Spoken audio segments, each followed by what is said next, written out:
Demander une pension alimentaire, c'est pas faire l'aumône, c'est faire valoir son droit et celui pour l'enfant que l'on élève. C'est quelque chose qui est important, c'est quelque chose qui est légal et qui est une obligation. Donc nous devons garantir le versement, c'est un engagement du président de la République et du Premier ministre. Et donc pour garantir ce versement, nous créons ce service public du versement de la pension alimentaire que nous confions aux caisses d'allocation familiale, les CAF que tout le monde connaît. Parce qu'on les connaît, parce qu'il y avait déjà effectivement l'agence de recouvrement des impayés de pension alimentaire depuis 2017, sauf qu'en réalité, seuls 10% sollicitaient cette agence.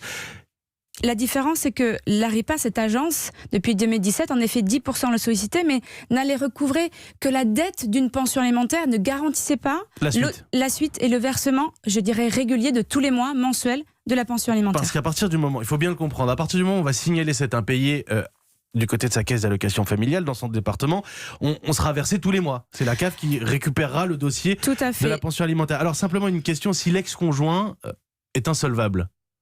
C'est l'ex-conjoint. Expliquez comment on va mettre en place le système. Le système, on le met en place en 2 étapes.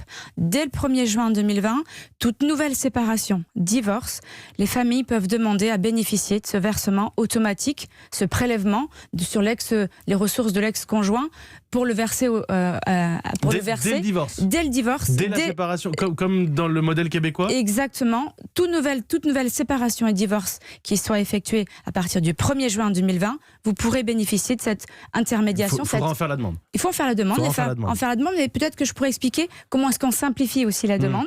Et puis, pour sécuriser ces familles qui sont en difficulté, qui sont sous l'emprise et sous cette angoisse-là, elles peuvent aussi, à partir de juin, avoir la créance qui est remboursée et on garantit le versement derrière. Et à partir du 1er janvier 2021, toute personne qui perçoit une pension alimentaire peut demander à bénéficier de ce nouveau service. Comment vous simplifiez la demande? Vous l'évoquiez à l'instant. Comment on simplifie? C'est qu'on travaille avec Nicole Belloubet, avec les services de la justice, avec les juges, avec les greffes.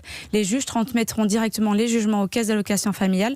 La famille n'a rien à faire et c'est la CAF qui ira demander le RIB ou le prélèvement ou l'autorisation de prélèvement. Et tout sera automatisé. Tout sera automatisé. Alors moi j'ai une question à vous poser. Est-ce que l'argent qui sera versé à cette...